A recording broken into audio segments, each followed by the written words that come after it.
All right, then. So tell us about today's topic. Today's topic is preparing your business for financial success. So last week we shared with us, we shared with you the 4 P's. So we talked about purpose probably about 2 weeks ago. We talked about planning, and planning is such a continuous stage. It goes on and on. So we're not going to get off planning, but now we're into the preparation and preparing your business for that financial success, because you're only going in business to make money and be profitable. So the 4, once again, is purpose, plan, prepare, and proceed. So with the 3rd P being preparation after planning. So in hindsight, what is something you do or what you would do to prepare for something differently with your business or outsource it? So for me, the preparation that I had to do and I had to remember, and it was very difficult for me to transition into it, was to outsource some things that was my weakness. And in business, what happens is we go into business as an entrepreneur, and we start out as an entrepreneur because we see a vision. So a vision of whatever that dream is that we want to do. So for me, I have a real estate company. So I had this vision of helping people sell homes and buy homes.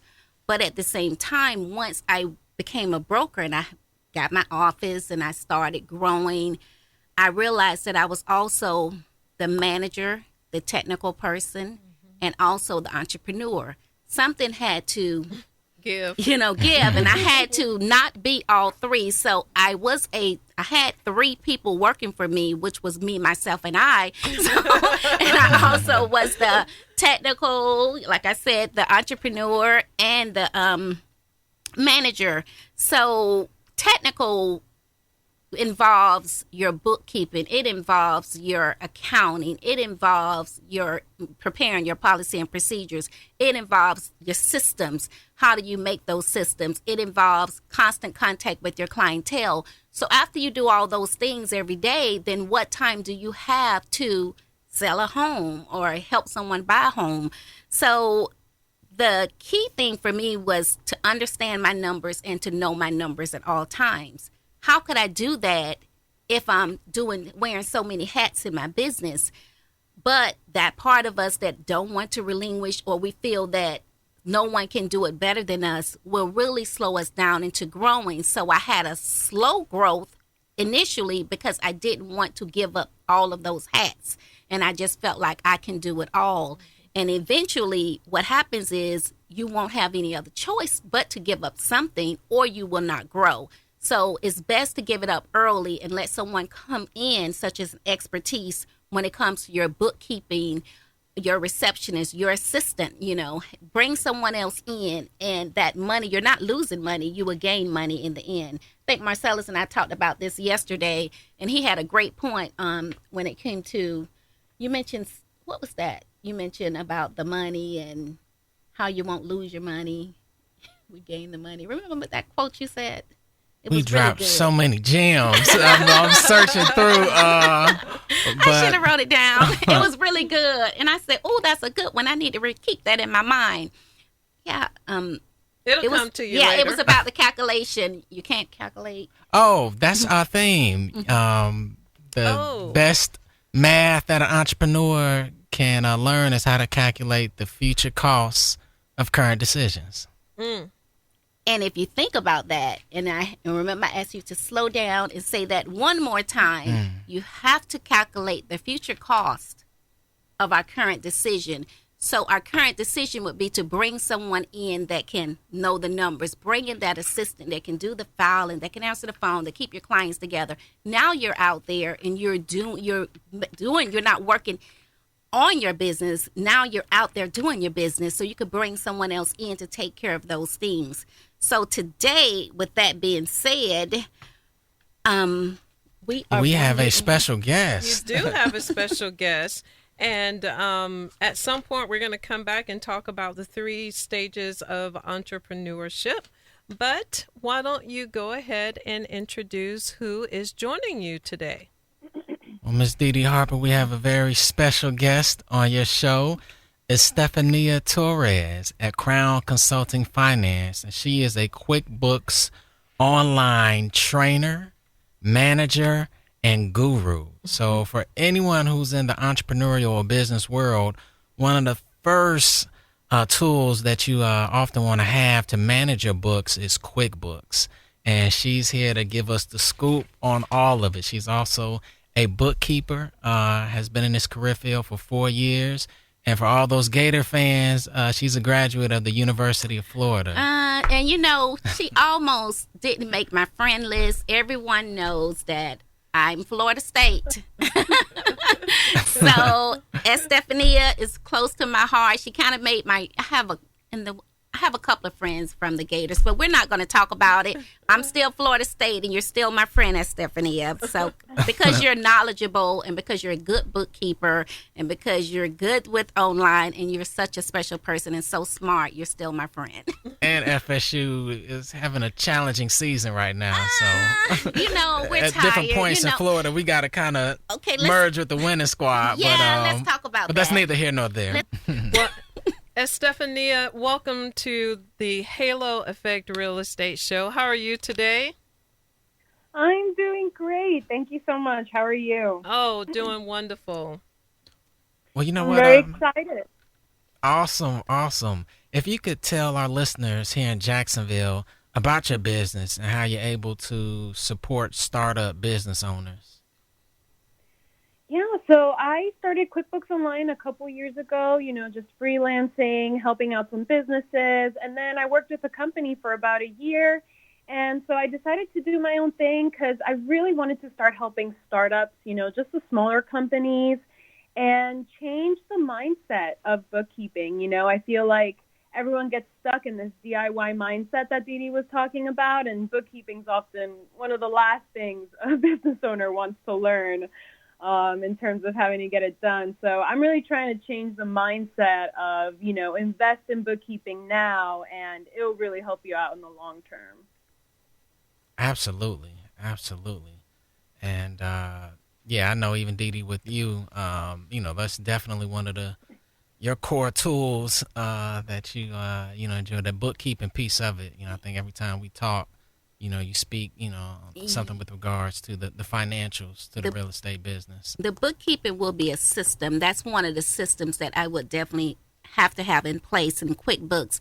If you don't know the financial statements, such as your cash flow statement, your balance sheet, your profit and loss, if you have a bookkeeper and someone that can properly put this in QuickBooks for you, it's just a print. I had to present a grant opportunity. It was a procurement opportunity, and I had that cash flow and all those numbers flowing. If it wasn't my expertise, it's not something that I even have time to do. So to have someone that properly understand it and have the knowledge that can print those spreadsheets for you and help you with those numbers is a great tool that you definitely would need for your business at some point, especially if you're looking into lending. If you need money for your business, that's one of the statements that they will ask for: your profit and loss statement, your balance sheet, or your cash flow. Understanding your own numbers. So if you can't do it, the best thing is to go ahead and pay that. It'll be a small piece to pay for a bookkeeper, for someone to take care of that for you.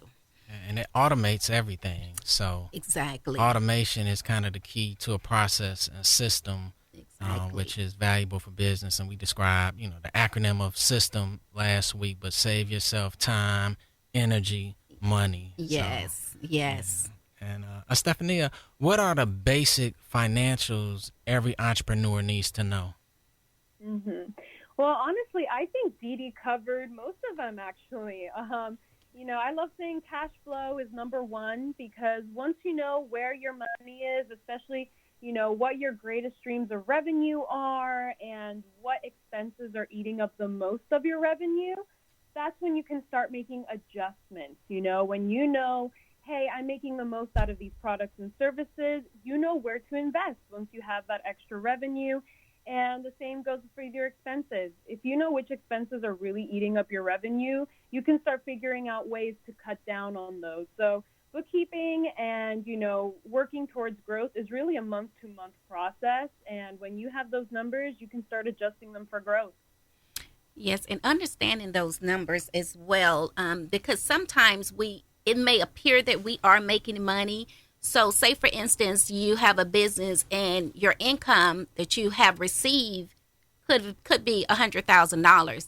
But how much do you pay for operating expenses? How much did you pay for your products? How much did you pay for your light bill? All of those things broken down for you, you can really see what your net profit is. And I think we really need to see our money, because we may realize I'm not really making that much with this business. So what do I need to do the next year so my business can grow? Because after I pay my operating expenses, I really don't have much to live off, and I don't understand how I've been making it. So that helps you with that business plan and preparing and planning for that next year, or changing the numbers up a little bit.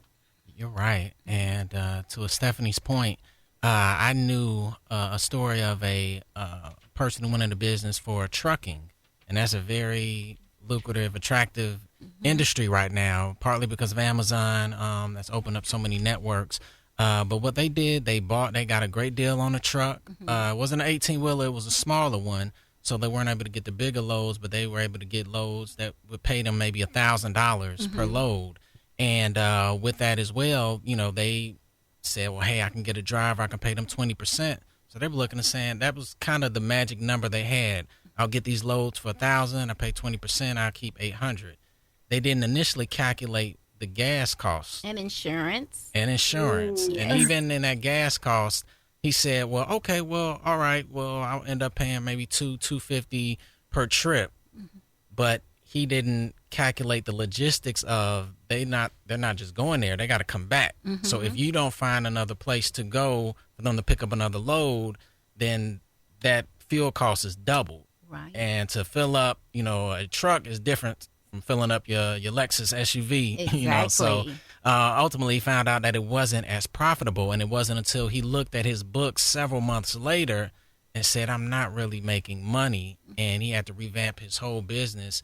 But to that, he ended up growing a business, a trucking business out of Atlanta that makes probably close to $100,000 a month now. But that was an aha moment for him to see this company is not making a profit. Right. And that's in replanning. Actually, I call it replanning. Going back to review those books and looking at it again doesn't mean I'm going to go out of business. That means that I'm adjusting my thought process, and we need to review our business plan and our numbers frequently. Do you have, Estefania, a favorite financial document between those? Do you like the profit and loss sheet more, or do you think the balance sheet tells the story more, or the cash flow? Which do you prefer and lean to? So I would definitely say the profit and loss, just because it includes all those accounts that really record your day-to-day expenses, because I really think it's between the day-to-day that just the record keeping gets lost, especially because it ends up being tedious and there's just lots of transactions.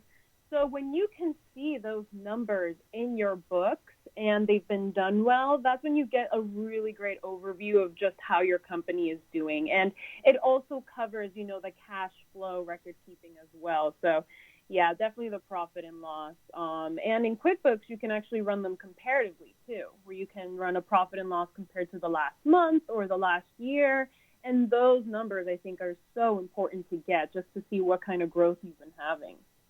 Wow. Okay. And what would you say are the best financial tools for an entrepreneur to properly manage their business? So QuickBooks Online is actually really great at putting together all these financial tools that you'd use for your business in one platform.